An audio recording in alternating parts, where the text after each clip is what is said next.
Today on the Culture Connection, the gift-giving dilemma.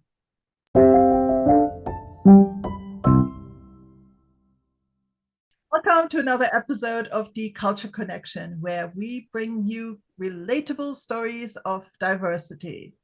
Hi, I'm Philomene, based in the Netherlands. And I'm Claudia from Luxembourg. I'm a certified intercultural trainer working with leaders and SME entrepreneurs. And I'm a professional coach working with entrepreneurs, corporate leaders, as well as their teams in tech and beyond. You call us when, as a leader or entrepreneur, your teams are struggling, results are going down, or there's friction. Let's get started. So let's go on to today's story, the gift-giving dilemma. Off you go, Philomene. Thanks, Claudia. Well, until recently, I didn't realize that gift giving can be such a dilemma. However, I discovered quite rather quickly, I have to say. So let me explain. I have a friend and she had a special birthday.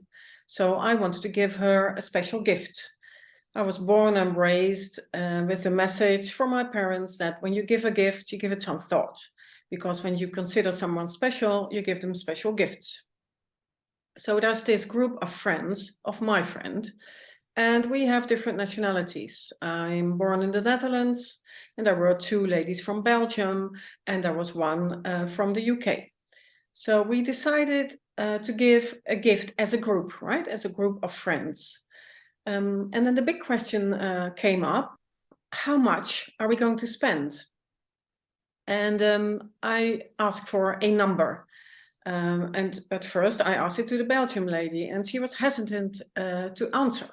She did not really want to mention a figure she was willing to spend. So I just dropped a number I wanted to spend. And then she said, in amazement, is that all? Is that all you're going to spend?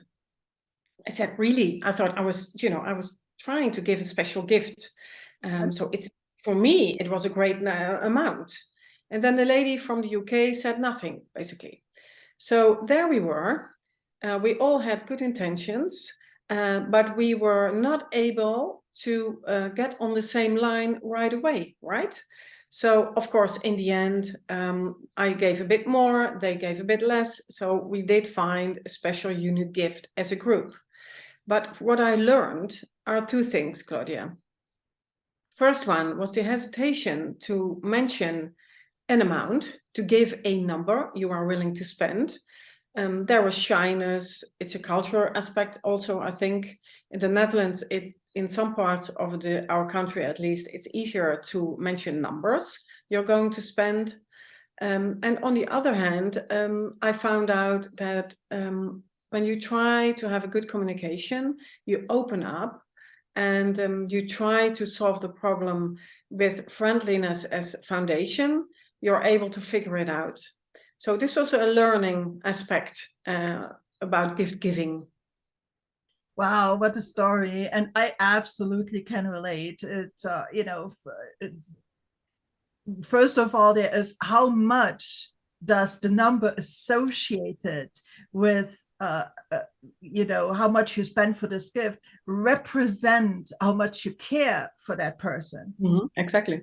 Some cultures, the amount that you give is very indicative of how much care or respect or whatever you express it through the number versus expressing it through the special care you take in selecting the gift and the intention of the gift giving. I think that there are vast differences in cultures, in how the thing is being given, but also how it is received. Yes.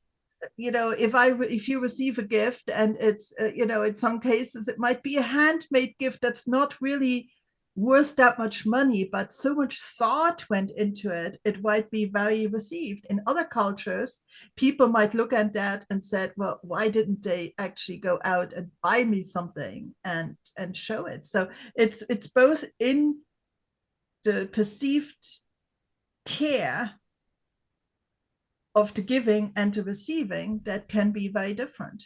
Yes. And on the other hand, too, I think you mentioned this talking about money. I think that cultures are very different about how they talk about money, yearly earnings, for instance. How much do you earn?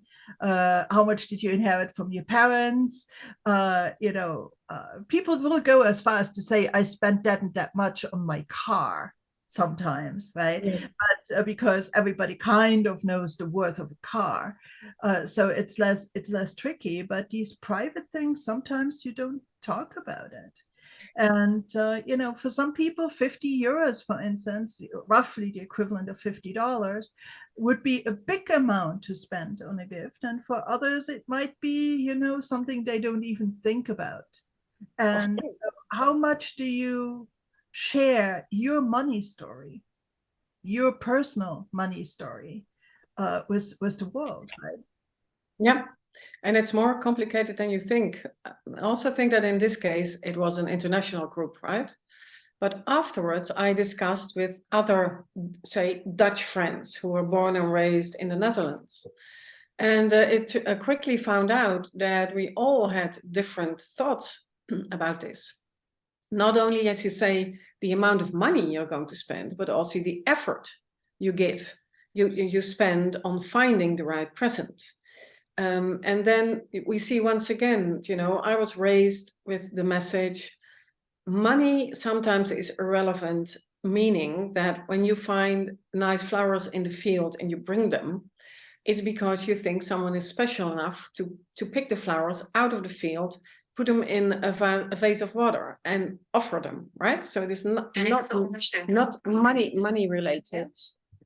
But when you say, for example, I do have a lot of money to spend, is it necessary to spend it? It's a big question, right? Yeah, it's and also I think one of the things in this kind of group setting that you mentioned is how attuned are you to how the number you mention is going to be received by the others, right? And Yes.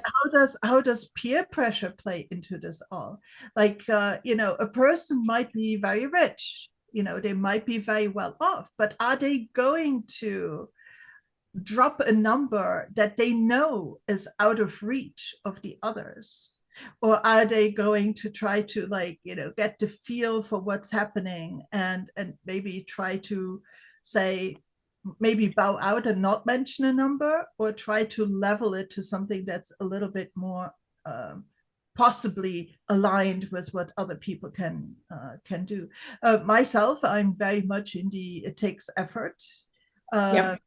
And even it goes so far that in my family here, for instance, we do not go out and purposefully get Christmas gifts.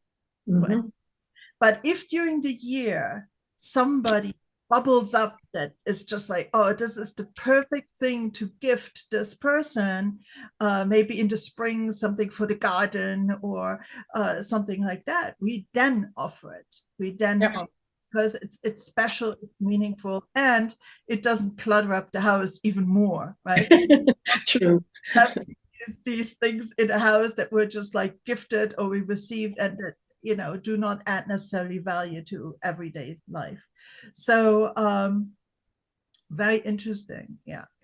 Well, what you just mentioned is on a family level, right? And culture are layers. So there's this international layer, national, family level, company level, or a personal level also, right? So once again, we see that this is an onion that we're peeling off. So what is normal in a country or normal in a family is not normal in a different family. And what surprises me time and time again is what we assume. So this Belgian lady assumed I would state a higher number. And I, on my turn, assumed she would expect a lower number. So assumption is sometimes where things can go wrong easily. And it can become hostile quite quickly, even over something small and irrelevant as a gift, right?